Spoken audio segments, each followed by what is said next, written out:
এটা আমাদের house boat. এই হাউস বোটে আমরা আজকে রাতটা থাকছি।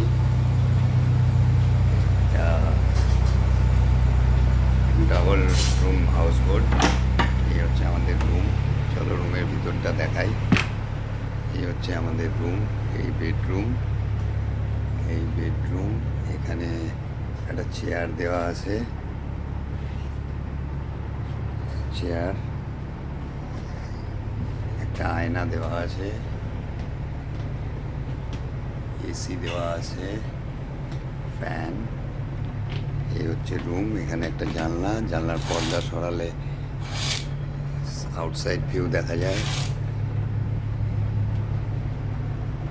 এই হচ্ছে আমাদের রুম। এবং এখন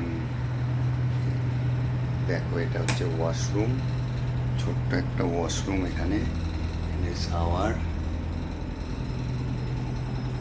একটা বালতি রেখেছে, আর মেশিন একটা দেওয়া আছে ছোট্ট করে। আর এখানে একটা কোমোড বসানো আছে, একটা জানলা, পর্দা। এই হচ্ছে ওয়াশরুম। আর এই হচ্ছে আমাদের বেডরুমটা। সিলিংয়ে একটু কাজ করা আছে, ফ্যানটা চলছেই, আমি চালিয়ে রেখেছি ইনফ্যাক্ট।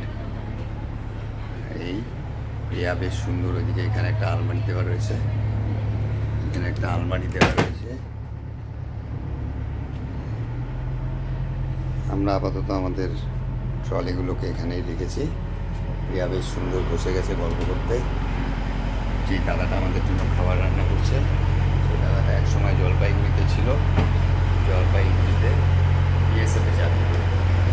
এখানে একটা খাবার জলের দেওয়া রয়েছে, এখানে একটা ছোটো বেসিন, একটা আয়না, আর একটা রুম। রুমে আপাতত কেউ নেই। চলো রুমটা দেখাই। এই রুমটা হচ্ছে এরকম। এই রুমে একটা ফ্যান, একটা এসি, এখানে একটা ড্রয়ার এবং একটা আয়না দেওয়া রয়েছে। মানে কিন্তু চেয়ার এক্সট্রা করে দেওয়া নেই। এখানে ওইরকম জানলা দেওয়া রয়েছে। এই হচ্ছে ওয়াশরুম। আর এখানেও একটা ওয়াশরুম রয়েছে, সেমই হবে, আমি আর বললাম না। একটা ডাস্টবিন এরকমই আছে। এরপরে চলো দেখি যেখানে রান্না হচ্ছে। প্রিয়া বেশ সুন্দর বসে বসে গল্প করছে দাদাদের সাথে। হাই বললাম, হাই বলছে। দাদা এখানে আমাদের জন্য খাবার রান্না করছে। এটা কিচেন। दादा थोड़ा हाई बोल दीजिए, थोड़ा हाई बोल दीजिए। हाँ हाँ, ये दादा, आपका नाम बोल दीजिए आप। जॉन कोशी। जॉन कोशी। ये दादा पहले आप बीएसएफ में थे। आहो। दादा पहले बीएसएफ में था, जलपाईगुड़ी में था। तो ये दादा हम लोग के लिए खाना बना रहे हैं, খাবার বানাচ্ছে দাদা। এবার একটু বাইরেটার দিকে যাচ্ছি। এই বাইরেটার দিকে আমি এখানে বেশ কিছুক্ষণ বসেছিলাম। এই দিক দিয়ে দেখা যাচ্ছে অনেক কিছুই। View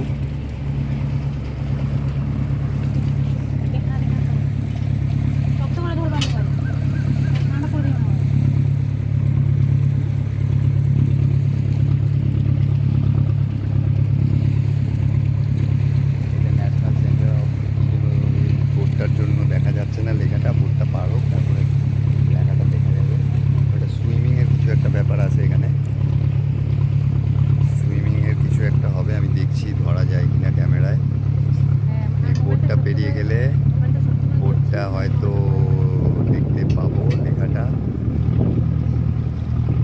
national centre of excellence এরকম একটা জিনিস লেখা রয়েছে। এখন দেখা যাচ্ছে কিনা। এই যে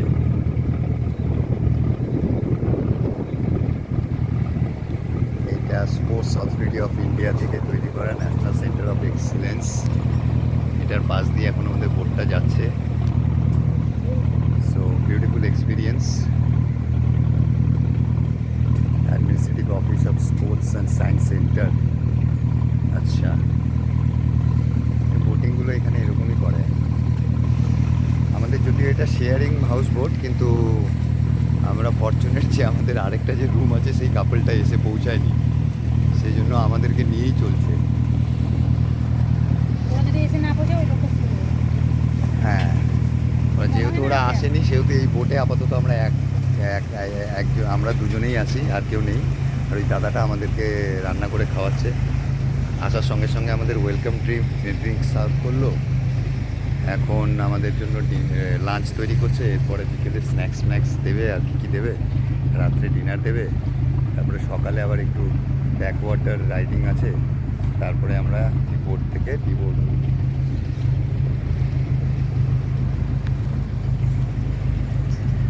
এটা পেছনটা একদম পেছনে এসছি। চলো সামনে আমাদের যে বোটের সারথি আছে সেই সারথি দাদার কাছে একবার নিয়ে যাই, নিয়ে গিয়ে দেখো।